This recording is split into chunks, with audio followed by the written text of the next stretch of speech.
Bismillahirrahmanirrahim. Assalamualaikum warahmatullahi wabarakatuh. Alhamdulillah, summa alhamdulillah, wassalatu wassalamu ala rasulillah wa ala alihi wa sahbihi wa wala la hawla wa la quwata illa billah, amma ba'd. Alhamdulillah, senang sekali bisa bertemu dengan sahabat-sahabat semua di channel YouTube Magnet Rezeki. Saya doakan semoga Anda mendapatkan keberkahan, kemuliaan, kejayaan dari Allah Subhanahu wa Ta'ala, sehingga Anda semakin dekat dengan impian Anda, cita-cita Anda, hajat-hajat Anda, dan Anda pun semakin dekat dengan Allah Subhanahu wa Ta'ala. Oke, kita akan melanjutkan materi kita, dan kali ini kita sudah sampai ke jurus yang kedua berjudul Perisai Rezeki. Sebelum kita lanjut, bagi teman-teman yang belum subscribe di channel YouTube ini, silakan subscribe di tombol di bawah, karena subscribe itu gratis dan Anda akan mendapatkan update-update dari konten-konten di channel ini. Ada orang yang mengatakan, kenapa ya rezeki saya kok terbatas? Kenapa gaji saya nggak naik-naik? Kenapa penghasilan saya segitu-gitunya gitu? Kenapa kok hutang saya nggak lunas-lunas? Kenapa kok piutang saya nggak dibayar orang? Kenapa keluarga saya nggak harmonis? Kenapa penyakit saya nggak sembuh-sembuh? Ada loh orang yang mengatakan seperti itu. Kenapa bisa seperti itu? Padahal konsep dasar rezeki di dalam Islam adalah kita semua mendapatkan rezeki. Ya, kapan? Sekarang juga. Anda sekarang ini sedang mendapatkan rezeki dari Allah Subhanahu wa Ta'ala yang kalau Anda tahan gak akan pernah sanggup. Contohnya, nafas. Bisakah Anda menahan nafas selama 5 jam saja? Tidak akan pernah sanggup. Itulah salah satu contoh dari rezeki Allah Subhanahu wa Ta'ala. Kita nggak akan pernah sanggup menahan rezeki Allah. Karena rezeki Allah itu datangnya dipaksa. Kalau seandainya ada orang yang mengatakan bahwa kenapa kok rezeki saya nggak ada, kenapa kok rezeki saya terbatas, bukan karena rezekinya yang nggak ada, tapi karena dia menahan dirinya dari rezeki Allah Subhanahu wa Ta'ala. Konsep dasar dari perisai rezeki ini adalah rezeki itu datang seperti air bah. Dia seperti air yang banjir turun dari atas, kita ada di bawah. Kira-kira kalau ada orang di bawah, lalu kemudian air banjir turun dari atas, ada nggak orang yang nggak kena airnya? Kayaknya nggak mungkin ya. Semua pasti terkena airnya. Hanya ada satu golongan orang yang ketika air banjir itu datang dan dia tidak mendapatkan airnya, adalah orang-orang yang membangun benteng, membangun bendungan, membangun perisai.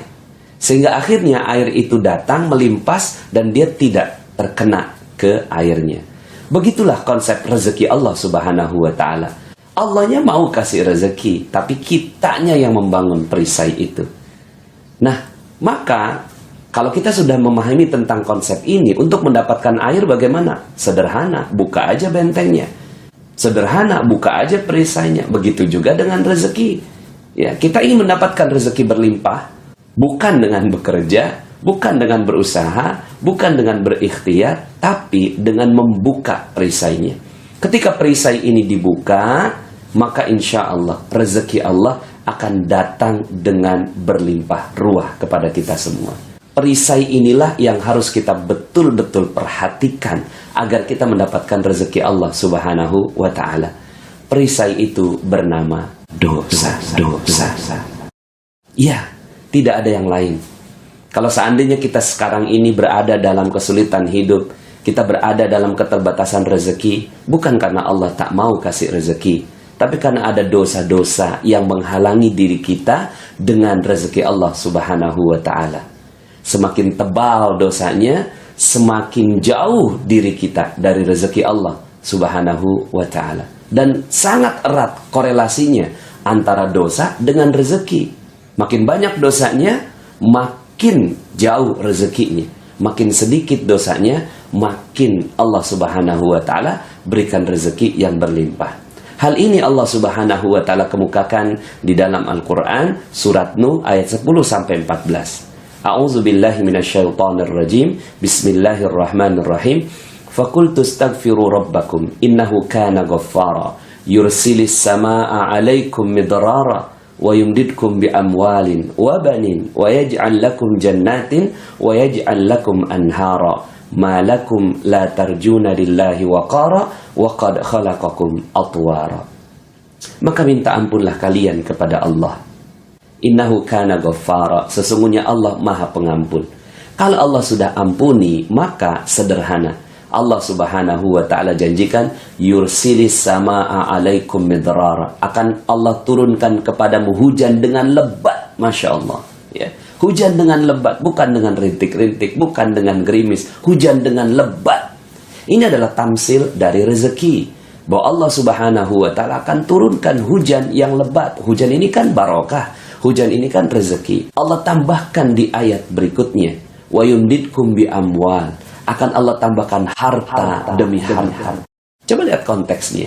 Allah tidak mengatakan wa yumdidkum bil khairat. Allah tidak mengatakan Allah akan tambahkan kebaikan demi kebaikan. Tidak. Allah langsung katakan akan ditambahkan harta demi harta dalam bentuk jamak. Allah yang menjanjikan harta untuk kita di dunia. Ini adalah janji Allah Subhanahu wa ta'ala. Tapi caranya bukan dengan yang lain. Caranya adalah dengan menghilangkan dosa. Ketika dosa kita udah hilang, maka Allah akan tambahkan harta demi harta demi harta demi harta. Mau berapa banyak? 100 juta per bulan? 200 juta per bulan? 300 juta per bulan? Ya, asal sebut. Ya, kita minta kepada Allah Subhanahu wa ta'ala, mudah bagi Allah. Syaratnya satu, sudah tidak ada lagi dosanya. Wa yumdidkum bi amwalin wa banin, dan Allah tambahkan anak-anak. Ya, bisa jadi bukan hanya anak biologis, anak keturunan, anak cabang, anak perusahaan, anak buah, dan seterusnya. Wa yaj'al lakum jannatin, dan Allah tambahkan kebun-kebun. Selain dari usaha yang dia buat, Allah Subhanahu wa ta'ala tambahkan kebun-kebun yang lainnya. Mungkin kita bilang, ya Allah udah gak sanggup lagi ngurusnya. Wa yaj'al lakum anhara, dan Allah akan tambahkan sungai-sungai yang mengalir membuat subur itu si kebun. Setidaknya ada dua janji Allah dalam ayat ini. Ya, yang pertama harta berlimpah ruah, yang kedua passive income. Duduk diam, rezeki datang sendiri. Syaratnya satu, yaitu kita menghilangkan dosa. Maka inilah konsep dasar dari magnet rezeki, dan konsep dasar juga dalam Islam. Kalau seandainya kita ingin mendapatkan rezeki yang berlimpah dari Allah Subhanahu wa ta'ala, bukan dengan kerja keras. Ngapain kita kerja keras tapi terus berbuat dosa? Ya, kita kerja keras terus berbuat dosa, oke lah kalau seandainya dapat uangnya, tapi diambil kesehatan oleh Allah Subhanahu wa ta'ala, diambil barokah dari Allah, diambil keharmonisan dari Allah Subhanahu wa ta'ala. Anak kena narkoba, ya, istri selingkuh, suami selingkuh, kemudian rumah seperti neraka. Mungkin banyak hartanya, tapi Allah Subhanahu wa ta'ala ambil harta yang lainnya. Ya, karena kan rezeki bukan cuma sekedar harta, tapi juga banyak hal. Nah, maka kalau kita ingin mendapatkan keberkahan dari Allah Subhanahu wa ta'ala ini, ingin dapatkan rezeki Allah ini, maka caranya sederhana, pakai cara Allah. Ya, cara Allah ini adalah dengan menurunkan perisai, menurunkan dosa. Lalu dosa apa? Ya memang banyak sih, ya. Maka dalam jurus-jurus berikutnya di dalam magnet rezeki kita akan membahas lebih detail. Makanya ada 101 jurus dengan berbagai macam pendekatan-pendekatan. Kita melihat perisai-perisai yang terkadang kita sadar atau kita tidak sadar, ya, bahwa itu ternyata merupakan perisai dari rezeki kita. Maka kalau seandainya boleh kita berikhtiar, bekerja, bersungguh-sungguh, maka bersungguh-sungguhlah menghapuskan dosa-dosa kita. Ya. Ada orang yang bersungguh-sungguh, dia pergi pagi pulang sore, pergi pagi pulang malam untuk mencari sesuatu. Tapi sepanjang dia bekerja, dia berbuat dosa lagi. Dia ambil harta orang, dia korupsi, dia menurunkan timbangan, ya. Kemudian dia tidak jujur kepada pelanggannya dan seterusnya. Maka apa yang terjadi pada kehidupan orang ini? Yuk sama-sama kita jalankan materi perisai ini. Percaya nggak dengan konsep ini? Kayaknya nggak percaya. Percaya dengan konsep ini? Ya, turunkan perisai, rezeki berlimpah ruah. Percaya? Kayaknya nggak percaya. Percaya nggak? Kayaknya nggak percaya. Kenapa saya seperti ini? Karena memang Allah yang mengatakan malakum la tarjuna lillahi waqara. Kenapa kalian nggak percaya? Itu Allah yang katakan. Kita nggak percaya dapatkan rezeki berkah banyak, berlimpah, dan pasif income. Nggak percaya kita. Buktinya kita nggak percaya apa? Buktinya kita nggak percaya masih buat dosa. Ya. Nah, untuk menyederhanakan, ya, ada satu cerita yang ingin saya ceritakan kepada Anda semua yang menjadi model bagaimana keajaiban Allah Subhanahu wa taala datang dengan konsep perisai rezeki ini. Ada seorang nenek. Nenek ini tiap harinya minta-minta. Dia nggak tahu kalau minta-minta itu dosa. Bagi dia nikmat gitu. Sekedar meminta kemudian dia dapat. Maka tiap harinya dia meminta-minta sampai akhirnya dia tahu lokasi basah dan lokasi kering dalam meminta-minta. Nah, lokasi basah itu bukan cuma sekedar di perempatan. Kalau ada ustadz ceramah tentang sedekah, itu basah ya. Akhirnya dia datanglah ke pengajiannya Ustadz Yusuf Mansur. Ya, tapi bukan untuk ngaji, untuk jadi alat praktikum ya.